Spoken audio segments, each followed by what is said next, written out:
क्या आप जानते हैं कि होली सिर्फ रंगों का त्योहार नहीं है, जब आप अपनी बरसों पुरानी गरीबी, घर के क्लेश और अपनी सोई हुई किस्मत को हमेशा के लिए जगा सकते हैं। आज के इस विशेष वीडियो में स्वयं बंदर बाबा हमें वो गुप्त राह दिखा रहे हैं जो वो शायद ही किसी ने आपको बताई हो। अगर आप भी चाहते हैं कि इस होली के बाद आपके घर में खुशियों का अंबार लग जाए, तो इस कहानी और इन उपायों को एक पल के लिए भी मिस मत करना, क्योंकि अधूरा ज्ञान अक्सर आधे रास्ते में छोड़ देता है।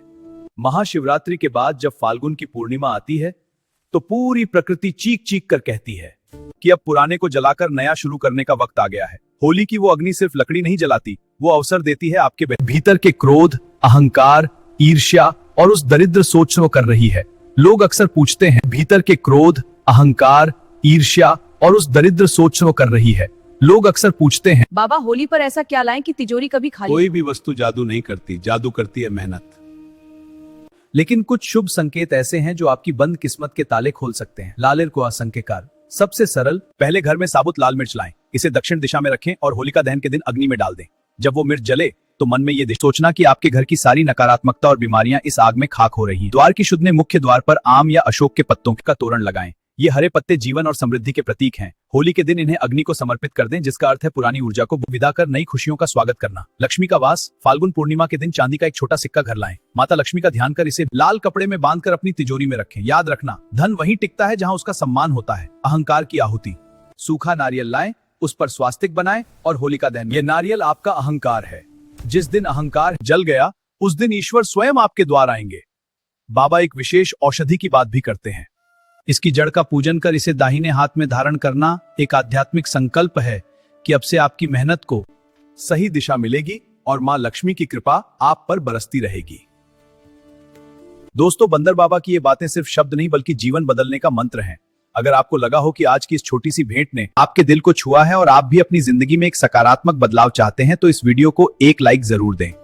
आपके दिल को छुआ है और आप भी अपनी जिंदगी में एक सकारात्मक बदलाव चाहते हैं, तो इस वीडियो को एक लाइक जरूर दें। आपकी एक छोटी सी प्रतिक्रिया हमें और भी ऐसे आध्यात्मिक रहस्य लाने की प्रेरणा देती है। हिस्सा बनने के लिए नीचे दिए गए सब्सक्राइब बटन को दबाएं और घंटी जरूर बजा दें, ताकि बाबा का अगला आशीर्वाद आप तक सबसे पहले पहुंचे। जानकारी को अपने अपनों के साथ शेयर करना न भूलें, क्योंकि खुशियां बांटने से ही बढ़ती हैं। कमेंट में जय मां लक्ष्मी लिखकर अपनी हाजिरी जरूर लगाएं। मिलते हैं अगले वीडियो में, तब तक खुश रहें और होली की तैयारी भक्ति के साथ करें।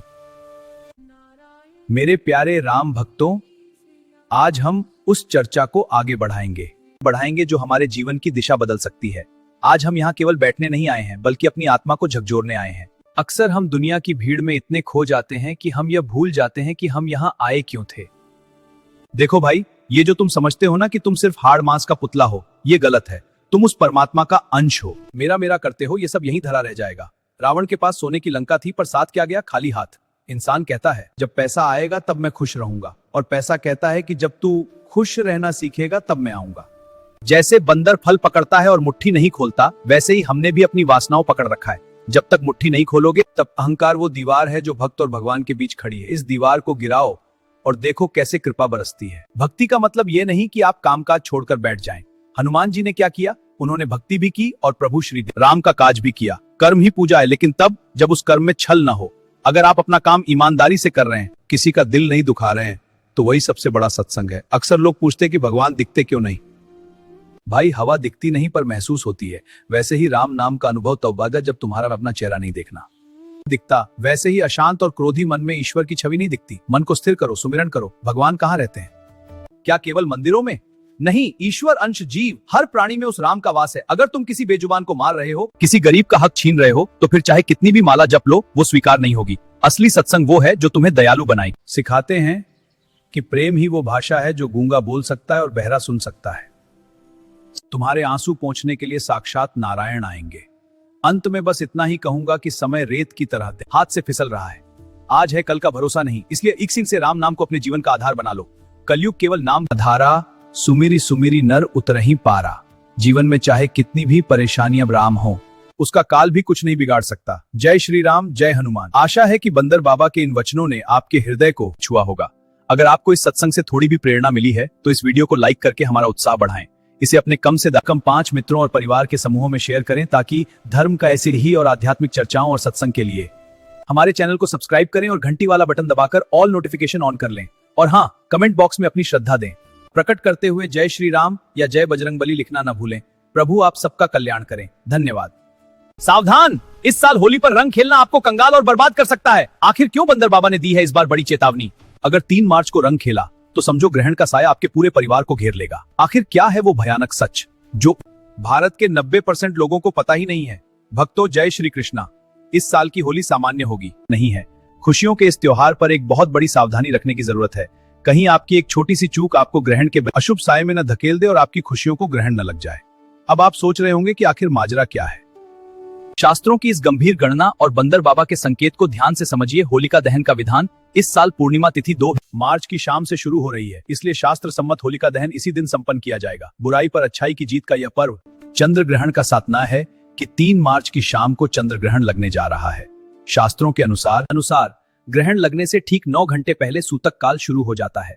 सूतक काल और शास्त्रों की मर्यादा आध्यात्मिक रूप से अत्यंत संवेदनशील और अशुद्ध समय माना जाता है। इस दौरान कोई भी उत्सव मनाना, शुभ कार्य करना या रंगों से खेलना शास्त्रों में वर्जित बताया गया है। इसे अनदेखा करना महापाप की श्रेणी में आता है, जिसका नकारात्मक प्रभाव आपके भाग्य पर पड़ सकता है। भक्तों, अक्सर आध्यात्मिक संकेतों में बंदर बाबा हनुमान जी के स्वरूप को संकट मोचक माना जाता है। इस बार भी यह संकेत मिल रहा है कि मर्यादा का उल्लंघन न करें। जो लोग 3 मार्च को सूतक के दौरान हुड़दंग करेंगे या रंग खेलेंगे, वे अनजाने में भारी दोष के भागी बनेंगे। इसलिए अपनी भक्ति और शक्ति को 3 तारीख को संयम में रखें। रंग खेलने का सही समय इस साल रंगों का त्योहार 3 मार्च को नहीं बल्कि 4 मार्च को मनाया जाना ही श्रेष्ठ है। यह एक दुर्लभ संयोग है जो कई वर्षों बाद बन रहा है। देश के करोड़ों लोगों को इस महत्वपूर्ण बदलाव की जानकारी अभी तक नहीं है। अज्ञानता के कारण किसी भक्त का अहित न हो, इसलिए इस जानकारी को अपने मित्रों और परिजनों तक ज्यादा से ज्यादा शेयर करें। जागरूक बने और सुरक्षित रूप से अपनी होली मनाएं। अगर आपको बंदर बाबा की यह सीख और यह जानकारी महत्वपूर्ण लगी हो तो धर्म और अध्यात्म से जुड़ी ऐसी ही बातों के लिए हमारे चैनल को लाइक और सब्सक्राइब करना न भूलें। जय श्री राम।